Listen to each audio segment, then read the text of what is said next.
Students, कक्षा 9 की सामाजिक विज्ञान में आपका स्वागत है। आज हम लेक्चर नंबर 21 में आपके दूसरे खंड का जो चौथा अध्याय है जलवायु, उसके बारे में अध्ययन करेंगे। देखिए, हमने आज का जो टॉपिक लिया है वो है मौसम और जलवायु। मौसम और जलवायु का अर्थ, इसकी परिभाषा और इनमें अंतर, ये चीज़ आज हम पढ़ेंगे।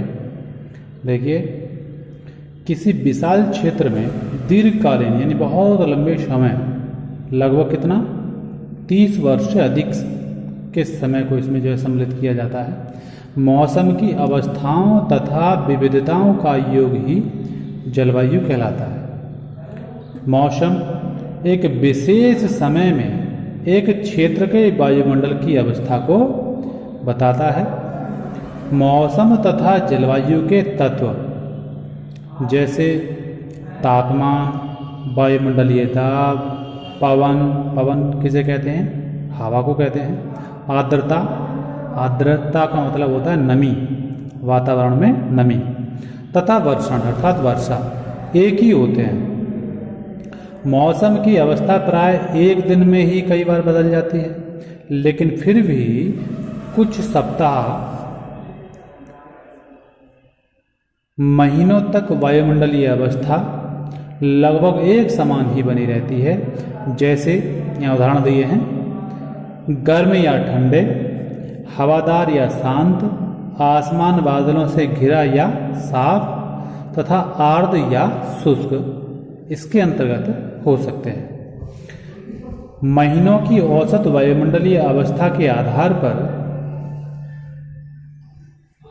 पूरे वर्ष को ग्रीष्म, शीत या वर्षा ऋतुओं में विभाजित किया जाता है।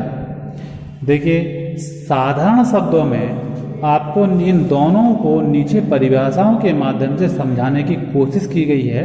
ये परिभाषाएं छोटी हैं, जल्दी ही आपके याद हो सकती हैं, इन्हें आप कंठस्थ कर सकते हैं। मौसम किसे कहते हैं? बहुत अच्छी चीज़ है। मौसम किसे कहते हैं? अक्सर साधारण सी चीज़ है, अक्सर पूछ ली भी जाती है। देखिए, अल्पकालीन दशाओं का योग मौसम कहलाता है। अल्प मीन्स थोड़ा समय, अल्प मीन्स थोड़ा, कालीन मीन्स समय, अर्थात थोड़े समय के अंदर जो परिवर्तन होते हैं दशाओं में, उनका सबका टोटल अर्थात योग मौसम के अंतर्गत ही आता है। ठीक है। दूसरा, जलवायु, दीर्घकालीन दशाओं का योग। इसमें 30 से 40 वर्षों के बीच के लगभग अंतराल को, योग को सम्मिलित किया जाता है। इस बीच इन सबकी दशाओं का योग देखा जाता है। समझे? तो इसलिए इस समय को यहाँ पर लिया गया है। दीर्घकालीन दशाओं का योग क्या कहलाता है बच्चों? जलवायु कहलाता है। ठीक। देखिए, जैसा कि आप जानते हैं बहुत अच्छी तरह से अपने भारत के बारे में कि भारत एक भिन्नताओं का देश है। भारत भिन्नताओं का देश है। हमारे इस भारत की जलवायु को भिन्नताओं का देश माना गया है। देखिए, प्रोफेसर मार्जडेन ने कहा है कि जितने प्रकार की जलवायु सारे विश्व में पाई जाती है, समझे जी, जितने प्रकार की जलवायु सारे विश्व में पाई जाती है, उतने प्रकार की जलवायु हमारे अकेले भारत में विद्यमान है। इसीलिए इसी दृष्टि से हमारे भारत को विविधताओं का देश कहा जाता है। देखिए, हमारे भारत की जलवायु मानसूनी है, इसलिए हमारे भारत की जो कृषि है वो मानसून पर निर्भर है। अगर मानसूनी समय अर्थात वर्षा सही रह जाती है, अच्छी हो जाती है, तो खरीफ की फसल ही नहीं वरन रबी की फसल की भी उत्पादन क्षमता ठीक रहती है।